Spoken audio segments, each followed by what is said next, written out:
Tai manau, kad būdavau tas, kuris gal miega. Gal nemiega, bet kuris netriukšmauja. Lankiau šokius, kažkada dirbau naktiniam klube, bet pasirinkčiau naktį tą ramų vakarą namuose. Geriau dėstyti 8 ryto ar 8 vakaro? 8 vakaro. Esat pelėda? Pelėda.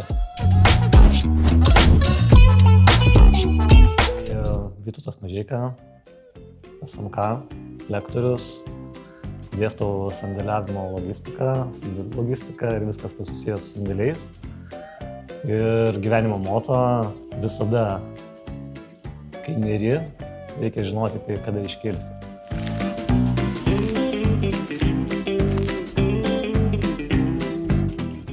Tai bus žaidimas toks, aš jums duosiu 2 pasirinkimus ir turėsit pasakyti, ką renkatės.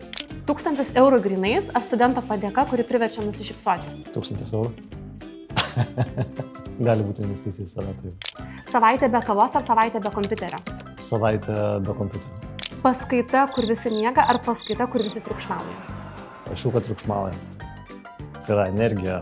O jūs studijų metu buvote tas, kuris miega, ar tas, kuris triukšmauja? Aš esu gana ramaus būdo, tai manau, kad būdavau tas, kuris gal miega. Gal nemiega, bet kuris netriukšmauja. Geriau valandai pasiklysti SMK koridoriuose ar vėluoti savo paties paskaitą? Valandai pasiklysti. Paskaita turi prasidėti laiku. Logistika.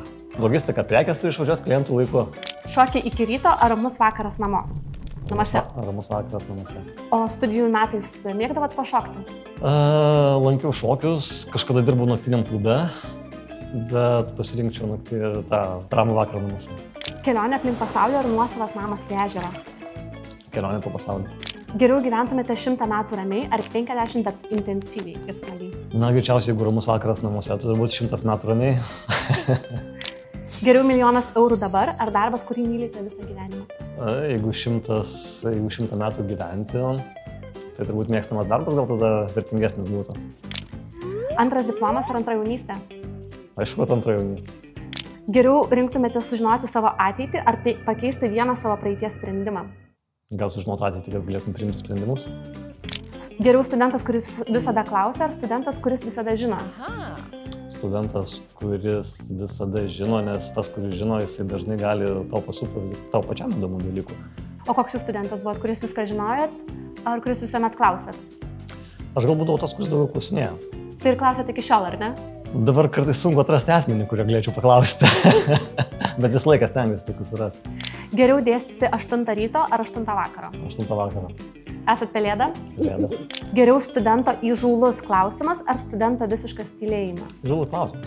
Lygiai tas pats studentas, kuris daug žino, jis geba daug diskutuoti ir tose diskusijose kartais atsiranda labai įdomių dalykų, tai aš visą laiką skatinu. Geriau atsakinėti studentų laiškus vidurnaktį ar taisyti jų darbą sekmadienio rytą? Na, kadangi pelėda, greičiausiai atsakymas vidurnaktį būtų. O tenka? Taip, tenka. Tai jūs studentams pasiekiama 24 valandas per parą? Nu, gal ne 24, bet manau kokią 16-18 tikriausiai taip.